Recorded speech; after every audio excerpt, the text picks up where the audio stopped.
ഇതിൻ്റെ final look കണ്ടപ്പോഴേ എനിക്ക് തോന്നിയത് ഇത് പകുതിക്ക് വെച്ച് നിർത്തായിരുന്നതാണ് കേട്ടോ. എന്നാന്നല്ലേ, വാ കാണിച്ചു തരാം. ഇതിനായി നമുക്ക് എന്തൊക്കെ വേണം? ഒരു വെള്ള പേപ്പർ, കുറച്ച് കളേഴ്സ്.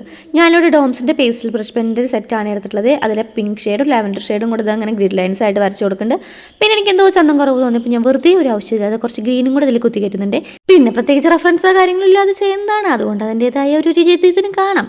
പിന്നെ കോർണേഴ്സിലായിട്ട് ഇതുപോലെ വരച്ചു കൊടുക്കുന്നുണ്ട്. ഈ ഒരു പാറ്റേണിൽ ഞങ്ങൾ പണ്ട് അസൈൻമെൻറ്റ്സിന് വരച്ചിരുന്നതാണ്. ഞങ്ങൾക്ക് അന്ന് കളേഴ്സ് ഒന്നും യൂസ് ചെയ്യാൻ പാടില്ല, ജസ്റ്റ് ബ്ലാക്കിങ് ഓർ ബ്ലൂയിങ് അങ്ങനെയൊക്കെ യൂസ് ചെയ്യാൻ പാടുള്ളൂ. അപ്പോൾ ഇതായിരുന്നു നമ്മുടെ അസൈൻമെൻറ്റ് ഫ്രണ്ട് പേജിലെ ബോർഡറായിട്ട് കൊടുത്തിട്ടുള്ളത്.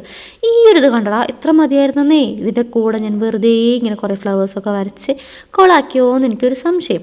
എന്നാലും കുഴപ്പമില്ല, കാണാൻ ഒരു ആനച്ചന്തൊക്കെ ഉണ്ട്. പിന്നെ അത് ഫ്ലവേഴ്സ് വരച്ച് കൊടുക്കുന്നുണ്ട്. പിന്നെ അതിൻ്റെ ഉള്ളിലൊക്കെ ലൈൻസാണ് കേട്ടോ വരച്ച് കൊടുക്കുന്നത്. പിന്നെ അത് ചന്തം പോരാതെ തോന്നിയപ്പോൾ ഞാൻ കുറച്ച് കളർ ചെയ്യാനും തോന്നി. നമ്മളല്ലേ ചെയ്യുന്നത്, നമ്മുടെ ഇഷ്ടമല്ലേ, അങ്ങ് ചെയ്യാൻ തന്നെയെന്നേ. കുറച്ച് നേരം സമാധാനമായിട്ട് നമ്മുടേതായ ലോകത്ത് അങ്ങ് ഇരിക്കണം, അത്രേ ഉള്ളൂ കാര്യം. അപ്പോൾ അങ്ങനെയൊക്കെ ചെയ്ത് ഫൈനലൊക്കെ ഇഷ്ടപ്പെട്ടോ നിങ്ങൾ കമൻറ്റ് ചെയ്യണേ. പിന്നെ ഇതൊക്കെ വരയ്ക്കാൻ ഇഷ്ടപ്പെടുന്നവരാണെങ്കിൽ വേഗം ഒന്ന് വരച്ച് നോക്കിക്കോ, അടിപൊളിയാണ്. പിന്നെ ഇഷ്ടപ്പെട്ടാലില്ലെങ്കിലും കമൻസിലൂടെ അറിയിക്കാൻ മറക്കണ്ട, ലൈക്ക് മറക്കണ്ട കേട്ടോ. വീഡിയോ കണ്ട എല്ലാവർക്കും ഒരുപാട് താങ്ക്സ്. ബൈ.